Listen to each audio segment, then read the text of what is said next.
নতুন সরকারের সামনে দুর্বল আর্থিক খাত টেনে তোলার চ্যালেঞ্জ, সুশাসন প্রতিষ্ঠা, সংস্কার কার্যক্রম অব্যাহত রাখার পরামর্শ। গুলশানে গভর্নর হাউসের সামনে সম্মিলিত 5 ব্যাংকের আমানতকারীদের মানববন্ধন, 4% হারে মুনাফা দেওয়ার সিদ্ধান্ত প্রত্যাখ্যান। 21শে ফেব্রুয়ারি ও পহেলা বৈশাখকে ঘিরে ব্যস্ত ফুল চাষিরা। রোজার কারণে মন্দায় পড়ার শঙ্কা ব্যবসায়ীদের, কমেছে পাইকারদের আনাগোনা।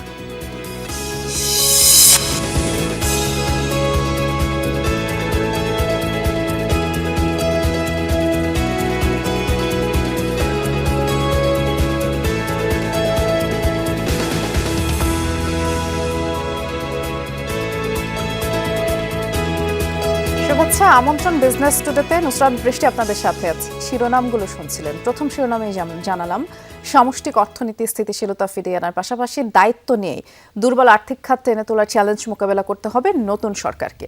আর সুশাসন প্রতিষ্ঠা এগিয়ে নিতে হবে চলমান সংস্কার কার্যক্রম। মনোযোগ দিতে হবে পাহাড় সমান খেলাপি ঋণ ব্যবস্থাপনায়। বিনিয়োগকারীদের আস্থা ফেরাতে শক্ত ভিত্তির উপর দাঁড় করাতে হবে পুঁজিবাজারকে। এ খাতে টেকসই উন্নয়নে নতুন সরকারকে কাঠামোগত সংস্কারে জোর দিতে হবে বলে মনে করেন বিশ্লেষকরা। পতিত হাসিনা সরকারের আমলে সবচেয়ে বেশি অনিয়ম হয়েছে আর্থিক খাতে। লুটপাটে খাদের কিনারে পড়ে অনেক ব্যাংক ও আর্থিক প্রতিষ্ঠান। ভঙ্গুর অবস্থা থেকে আর্থিক খাত টেনে তোলার উদ্যোগ নেয় অন্তর্বর্তী সরকার এবং বাংলাদেশ ব্যাংক। এ কাজে খানিকটা সফল হলেও টেকসই সংস্কার সম্ভব হয়নি। দুর্বল 5টি ব্যাংক একীভূত করে একটি নতুন ব্যাংক গঠন করা হলেও সেটি এখনও ঘুরে দাঁড়াতে পারেনি। 6টি ব্যাংক বহির্ভূত আর্থিক প্রতিষ্ঠান অবসায়নের সিদ্ধান্ত নিলেও তা বাস্তবায়ন করা যায়নি। এর বাইরে আরও কিছু ব্যাংক এবং আর্থিক প্রতিষ্ঠান আছে যারা টিকে থাকার সক্ষমতা হারিয়েছে। এমন বাস্তবতায় মঙ্গলবার সরকার গঠন করতে যাচ্ছে বিএনপি। দায়িত্ব নিয়েই দুর্বল আর্থিক খাত টেনে তোলার চ্যালেঞ্জ মোকাবেলা করতে হবে নতুন সরকারকে। এই এনপিএল কিভাবে ম্যানেজ করা হবে, যেটা 36% হয়ে গেছে, আরও সামনে বাড়তে পারে। আরও তো সিক ব্যাংক আছে যেগুলো চলবে না, এনবিএফআই আরও আছে, সেগুলোকে কিভাবে একটা যৌক্তিক সমাধানে আনা যাবে। রেগুলেটরের স্বাধীনতা, ব্যাংকিং কর্পোরেট গভর্নেন্স, সেগুলোর জন্য আইনি সুরক্ষা বা সংস্কার সেগুলো রয়ে গেছে। সুতরাং সেখানে একটা বড় অর্থনৈতিক সুশাসনের একটা বড় কাজ বাকি। দুর্দশা থেকে বের করে আনার জন্য আগামী পদক্ষেপগুলো কী হবে? আমরা কি আরও অ্যাসেট কোয়ালিটি রিভিউ করব? আর যদি এটা সিদ্ধান্ত হয় যে এটার অ্যাসেট কোয়ালিটি রিভিউ করার দরকার নাই, কাজে বর্তমানে যে তথ্যগুলি আছে এই তথ্যের ভিত্তিতে আপনি কোন দিকে যাবেন, বিকল্পগুলো কি আছে, অবসায়ন করবেন নাকি মার্জার করবেন নাকি অন্যান্য সরকারিকরণ করবেন, প্রশাসক নিয়োগ করবেন, ইত্যাদি ইত্যাদি অনেক অপশনসগুলো দেওয়া আছে। সেখানে তারা কোন পথে হাঁটবেন এইটার একটা পথ নকশা থাকতে হবে। চরম নড়বড়ে অবস্থায় আর্থিক খাতের আর এক গুরুত্বপূর্ণ অংশ পুঁজিবাজার। ঘুরে দাঁড়ানোর বদলে আরও তলানিতে গেছে অন্তর্বর্তী সরকারের সময়ে। পুঁজিবাজারের বিদ্যমান সমস্যার সমাধান নতুন সরকারের জন্য চ্যালেঞ্জ হবে বলে মনে করেন অর্থনীতিবিদরা। বিনিয়োগকারীদের আস্থা ফেরাতে এ খাতে কাঠামোগত সংস্কারে অগ্রাধিকার দেওয়ার পরামর্শ তাদের। আগামী সরকারের অর্থনৈতিক পরিকল্পনা এবং অগ্রাধিকার এবং কার্যক্রম সেই জায়গায় পুঁজিবাজার বা ক্যাপিটাল মার্কেটকে সমস্যার সমাধান এবং এটাকে একটা শক্ত ভিত্তির উপর দাঁড়া করিয়ে এটার সম্প্রসারণ একেবারে সর্বোচ্চ অগ্রাধিকার পাওয়া উচিত বলে আমি মনে করি। পুঁজিবাজারের যে কাঠামোগত সমস্যাগুলি আছে এইগুলোর দিকে বেশি নজর দিতে হবে। এত দীর্ঘদিন ধরে পুঁজিবাজার একটা স্থবির অবস্থায় রয়ে গেছে এবং লুটপাট বা এই যে কুশাসনের যে একটা সংস্কৃতি তৈরি হয়েছে সেটা থেকে আমরা বেরিয়ে আসতে পারিনি। কাজে ওই কাঠামোগত সংস্কারগুলোই গুরুত্ব পাওয়া উচিত। পুঁজিবাজার সম্প্রসারণে প্রাতিষ্ঠানিক বিনিয়োগকারীর সংখ্যা বাড়ানোর পাশাপাশি নতুন কোম্পানি তালিকাভুক্তকরণে প্রতিবন্ধকতা দূরীকরণে মনোযোগ দেওয়ার পরামর্শ অর্থনীতিবিদদের। আলমগীর হোসেন, যমুনা নিউজ, ঢাকা। সম্মিলিত 5 ব্যাংকের আমানতকারীদের মুনাফা হেয়ারকাট বাতিলের দাবিতে মানববন্ধন করেছেন গ্রাহকরা। সোমবার সকালে গুলশানে গভর্নরের বাসভবনের সামনে আমানতকারীরা এই মানববন্ধন করেন।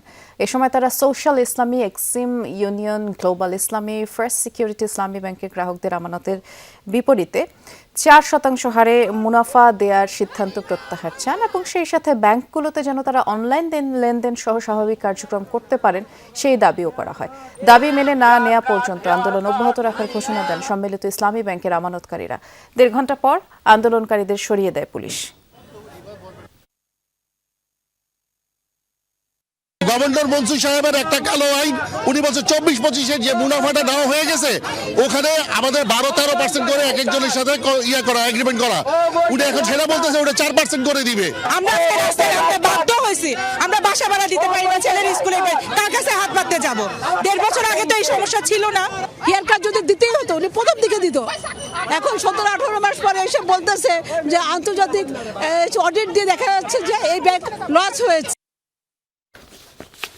ভূমি অফিসের চেয়ার টেবিলও যে ঘুষ খায় তা জমি সংক্রান্ত কাজে যারাই ভূমি অফিসে যান তারা এর সত্যতা জানেন। সম্প্রতি টাঙ্গাইলের মির্জাপুরের ভাতগ্রাম ভূমি অফিসে ঘুষ চাওয়ার একটি ভিডিও সামাজিক যোগাযোগ মাধ্যমে ভাইরাল। জমির খাজনা দিতে গেলে এক ব্যক্তির কাছ থেকে 40,000 টাকা পর্যন্ত ঘুষ দাবি করেন ওই অফিসের অফিস সহায়ক মিজানুর রহমান। তদন্ত করে প্রয়োজনীয় ব্যবস্থা নেওয়ার কথা জানিয়েছে ঊর্ধ্বতন কর্তৃপক্ষ।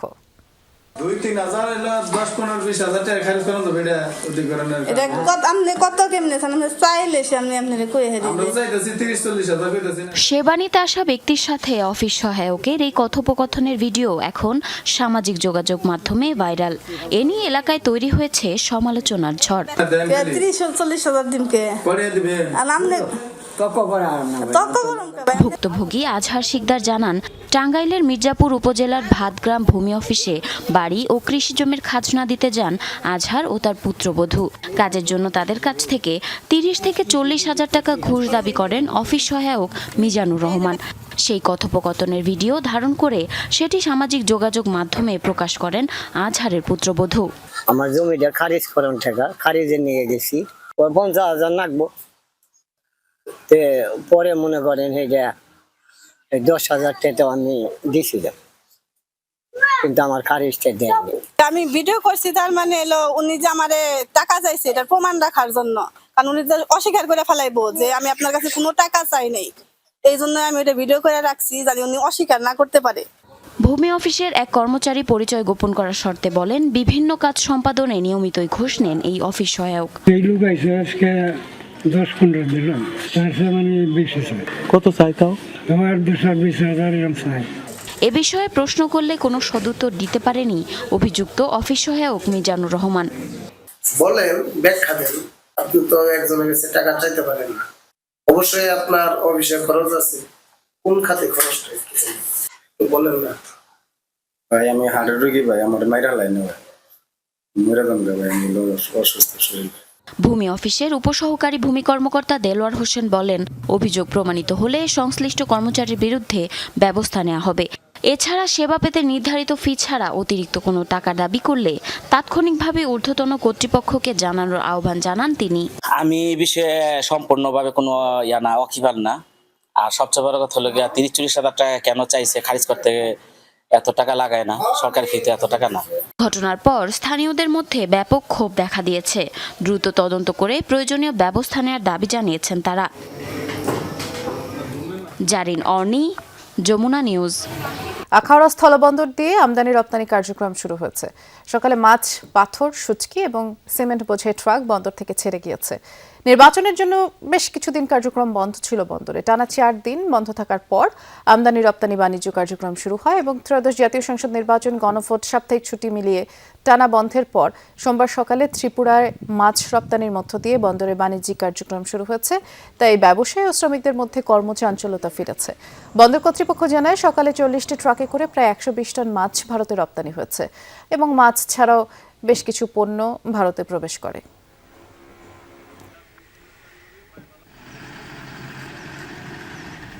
একটু বন্দর থেকে ঘুরে আসি। আমাদের সহকর্মী মহিউদ্দিন মিশু অপেক্ষা করছেন, আখাউড়া বন্দরে আছেন তিনি। মিশু, বন্দরের যে আমদানি রপ্তানি কার্যক্রম টানা 4 দিন পরে শুরু হলো, মাছ ছাড়া আর কি কি পণ্য আমদানি রপ্তানি হচ্ছে একটু বিস্তারিত করে জানাবেন। জি, আপনাকে ধন্যবাদ। আপনি যেমনটা জানাচ্ছিলেন আর আমার কাছে যেমনটা জানতে চেয়েছেন সেটা হলো, এই পথে কিন্তু ভারতের যে পূর্বোত্তর ভারতের ত্রিপুরা রাজ্য সহ যে এই পূর্বাঞ্চলে যে উত্তর পূর্বাঞ্চলে ভারতে 7টা রাজ্য রয়েছে, এই 7টা রাজ্যে কিন্তু এই আখাউড়া স্থলবন্দর দিয়ে ব্যবসা বাণিজ্য 4 দিন টানা 4 দিন বন্ধ ছিল। 4 দিন পরে আজ সকালে কিন্তু মাছের পাশাপাশি সিমেন্ট, শুটকি এবং এই বুঝাই 6টি ট্রাক কিন্তু এই পথেই ভারতের ত্রিপুরা রাজ্যে কিন্তু রপ্তানি হয় এবং মাছ এইগুলি ছাড়াও কিন্তু এই পথে সকালে কিন্তু দেশীয় যে মিঠা পানির যে তাজা মাছ, সেই তাজা মাছ কিন্তু 120 মেট্রিক টন মাছ কিন্তু এই পথেই রপ্তানি হয়, যার ফলশ্রুতিতে কিন্তু এই আখাউড়া স্থলবন্দর টানা 4 দিন বন্ধ থাকার পরে যে স্থবিরতা একটি ভাব ছিল, সেটি কিন্তু স্থবিরতা কাটিয়ে একটি চাঞ্চল্য পরিবেশ ফিরে আসে। সেটা ব্যবসায়ী নেতৃবৃন্দ, কর্মচারী যারা রয়েছেন বা স্থলবন্দর কাস্টমসের যে কর্মকর্তারা রয়েছেন, তারা কিন্তু আমাকে সেটা জানিয়েছেন। আমি আপনার মাধ্যমে আরেকটি বিষয় জানিয়ে রাখি, এই ত্রয়োদশ জাতীয় সংসদ নির্বাচনে এবং গণভোটের কারণে কিন্তু ভোটের এই পথে কিন্তু এই প্রথমবারের মতো পাসপোর্টধারী যাত্রী পারাপার কিন্তু বন্ধ ছিল শুধু নির্বাচনের দিন। এছাড়া নির্বাচনের পরে কিন্তু এই পথে যাত্রী পারাপার স্বাভাবিক ছিল, যদিও টানা 4 দিন বন্ধ ছিল। এই ছিল আমার কাছে সর্বশেষ তথ্য। আমরা যেমনটি আপনার মাধ্যমে জানলাম যে মাছ, পাথর, শুটকি, সিমেন্ট বোঝাই ট্রাকগুলো বন্দর থেকে ছেড়ে গিয়েছে, টানা 4 দিন বন্ধের পর আজ খুলল। ধন্যবাদ বিস্তারিত জানানোর জন্য আপনাকে মিশো। 21শে ফেব্রুয়ারি এবং পহেলা বৈশাখকে ঘিরে ঝিনাইদহের ফুল চাষিদের ব্যস্ততা বাড়ছে, কিন্তু উৎপাদন খরচ তোলা নিয়ে তারা সংশয়ে আছেন। এদিকে ব্যবসায়ীদের শঙ্কা, রমজানের কারণে তাদের মন্দায় পড়তে হবে। উৎসবের দিনক্ষণ দরজায় কড়া নাড়লেও পাইকারদের তেমন দেখা মিলছে না, অথচ গেলবারেও এই মৌসুমের চাহিদা অনুযায়ী যোগান দিতেই হিমশিম খেতে হয়েছে।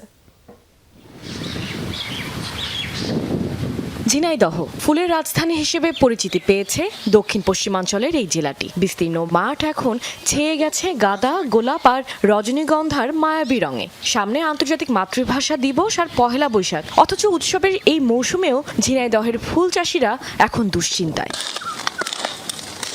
বছরের এই সময়টাতে ফুলের বাজার থাকে রমরমা, কিন্তু এবারের হিসাবটা কিছুটা ভিন্ন। জাতীয় নির্বাচনের ডামাডোলের কারণে ভ্যালেন্টাইন ডেতেও আশানুরূপ ব্যবসা হয়নি। রোজার মধ্যেই 21 ফেব্রুয়ারি, তাই ফুলের চাহিদা ও দাম নিয়ে সংশয়ে আছেন ব্যবসায়ীরা। চাষিদের দুশ্চিন্তা, উৎপাদন খরচ উঠবে তো। আমাদের গত 10-15 দিন আগে ফুলের বাজার একটু কম ছিল, এখন মোটামুটি ভালো। ডিসেম্বর থেকে ফেব্রুয়ারি পর্যন্ত এর একটা চাহিদা থাকে, বিশেষ করে শীতের সময়। তো সেই হিসাবে আমাদের এই বছরে মনে হয় না যে আমরা খুব একটা এর থেকে ফলন পাবো। ঢাকার বাজার খুব খারাপ, ঢাই মালগুলো তো সব ঢাকা বা চিটাগাং যায় বা বিভিন্ন দেশে বিভিন্ন জায়গায় যায়, তা ওদিকের বাজার খারাপ, যার কারণে আমরা চাষিরাও কম দাম পাচ্ছি। চাহিদা এবছর ওই যে রোজা আর নির্বাচনের কারণে চাহিদাটা কম হয়, কারণ হচ্ছে নির্বাচন হয়ে গেল, রোজা হলে ফুলের দামটা একেবারেই কম থাকে। বাজারে এক ঝম্পা গাঁদা ফুল বিক্রি হচ্ছে 300 টাকায়, আর প্রতি পিস গোলাপ বিক্রি হচ্ছে 8 থেকে 10 টাকায়। রজনীগন্ধার স্টিক মিলছে 25 টাকায়। সরবরাহ বাড়লেও ন্যায্য দাম না পেলে বড় ধরনের লোকসানের মুখে পড়বেন এই অঞ্চলের হাজারো ফুল চাষিরা। গত বছর ভ্যালেন্টাইন ডে, মাতৃভাষা দিবস ও পহেলা বৈশাখে 5 কোটি টাকার ফুল বিক্রি হয়েছিল। এবার তা অর্ধেকে নেমে আসতে পারে। গত বছরের তুলনায় এবছরে ফুল চাষের আবাদ বৃদ্ধি পেয়েছে। আমরা কৃষি সম্প্রসারণ অধিদপ্তরের পক্ষ থেকে ফুল চাষি কৃষক ভাইদের কারিগরি পরামর্শ প্রদান করে আসছি। ফুল চাষের মাধ্যমে এ জেলায় নতুন নতুন উদ্যোক্তাও তৈরি হচ্ছেন, নতুন কৃষকরা ফুল চাষে আগ্রহী হচ্ছেন। এবছর জেলায় ফুলের চাষ হয়েছে 489 হেক্টর জমিতে। গত বছরে চাষ হয়েছিল 398 হেক্টর জমিতে। কাশফিয়া রুহি, যমুনা নিউজ। একটি বিশেষ গোষ্ঠীকে ডিজিটাল ব্যাংকের লাইসেন্স দেওয়ার তোড়জোড় চলছে, আর এজন্য একদিনের নোটিসে তড়িঘড়ি করে পরিষদ সভা ডেকেছেন বাংলাদেশ ব্যাংকের গভর্নর। নতুন সরকার গঠনের ঠিক একদিন আগে এ ধরনের উদ্যোগ নেওয়ার অর্থই হচ্ছে এখানে অসৎ উদ্দেশ্য আছে। সংবাদ সম্মেলনে এসব অভিযোগ করলেন Bangladesh bank officers welfare council. এছাড়া ব্যাংক রেজুলেশন অধ্যাদেশের বাস্তবায়ন এবং গণমাধ্যমে খেয়ালি বক্তব্য দেওয়ারও সমালোচনা করেন তারা। বিগত সরকারের আমলেই ডিজিটাল ব্যাংকের লাইসেন্স দেওয়ার উদ্যোগ নেওয়া হয়। নগদ এবং কড়ি নামে দুটি ব্যাংক প্রাথমিক অনুমোদনও পায়, তবে নির্দিষ্ট সময়ে কার্যক্রম শুরু করতে না পারায় বাতিল করা হয় তাদের অনুমোদন। পরে নীতিমালা সংশোধন করে নতুন আবেদন নেওয়া হয় অন্তর্বর্তী সরকারের সময়ে। আবেদন করে British Bangla digital bank, Nova digital bank, মুনাফা ইসলামী ডিজিটাল ব্যাংক, বিকাশ ডিজিটাল ব্যাংক সহ দেশি বিদেশি 12টি প্রতিষ্ঠান। নতুন সরকার গঠনের ঠিক একদিন আগে জরুরি পর্ষদ সভা ডেকে একটি বিশেষ গোষ্ঠীকে ডিজিটাল ব্যাংকের লাইসেন্স দেওয়া হচ্ছে বলে অভিযোগ করেছে Bangladesh bank officers welfare council. এই গোষ্ঠীর সাথে গভর্নরের অতীত সম্পর্ক থাকায় এটি পরিষ্কার স্বার্থসংগত বলেও মন্তব্য করেন তারা। ডিজিটাল ব্যাংক যেটা দেওয়ার চেষ্টা করা হচ্ছে সেটা হলো বিকাশকে। এখন বিকাশকে যে ডিজিটাল ব্যাংক দেওয়ার চেষ্টা করা হচ্ছে, বিকাশের 51% শেয়ার হোল্ডার হলো ব্র্যাক ব্যাংক। এখন ব্র্যাক ব্যাংকের হাতে যদি, তার মানে কি ব্র্যাক ব্যাংক নিজে একটা ব্যাংক আছে, আবার ডিজিটাল ব্যাংক দিয়ে বিকাশকেও সে ব্যাংক হিসেবে করতেছে, একটা মনোপলি তৈরির একটা ষড়যন্ত্র হচ্ছে। সংঘাত এখানে স্পষ্টভাবে বিদ্যমান। আমরা জানি বর্তমান গভর্নর মহোদয় একটি বেসরকারি ব্যাংকের ওই গ্রুপের চেয়ারম্যানের দায়িত্ব পালন করেছেন। সেই একই গোষ্ঠীকে বর্তমানে যদি ডিজিটাল ব্যাংক উনি দিতে চান, সেটা ডেফিনেটলি একটা কনফ্লিক্ট অফ ইন্টারেস্ট। সংবাদ সম্মেলনে ব্যাংক রেজুলেশন অধ্যাদেশের বাস্তবায়নে স্বচ্ছতা নিয়েও প্রশ্ন তোলেন নেতারা। বলেন 48% খেলাপি থাকায় এক্সিম ব্যাংকে একীভূত করা হয়েছে, অথচ 80%-এর বেশি খেলাপি থাকার পরও অনেক প্রতিষ্ঠানের বিরুদ্ধে কোনো ব্যবস্থা নেওয়া হয়নি। গভর্নর মহোদয়ের অসঙ্গত এবং খেয়ালি বক্তব্য প্রদানের কারণে এক্সিম ব্যাংক আগস্ট 2024 থেকে অক্টোবর 2025 পর্যন্ত তার আমানত হারিয়েছে 11,700 কোটি টাকা। একই প্রতিবেদনের খবর। সোশ্যাল ইসলামী ব্যাংক আমানত হারিয়েছে 6,800 কোটি টাকা। বাংলাদেশ ব্যাংকের শীর্ষ পর্যায় থেকে ব্যাংকিং খাত নিয়ে বিভিন্ন সময়ে খেয়ালি বক্তব্য দেওয়া নিয়েও গভর্নরের সমালোচনা করেন অফিসার্স ওয়েলফেয়ার কাউন্সিল। খেয়ালি বক্তব্য ব্যাংক খাতের প্রতি মানুষের আস্থার কফিনে শেষ পেরেক ঠুকেছে বলে অভিজ্ঞ কেন্দ্রীয় ব্যাংকারগণ মনে করেন।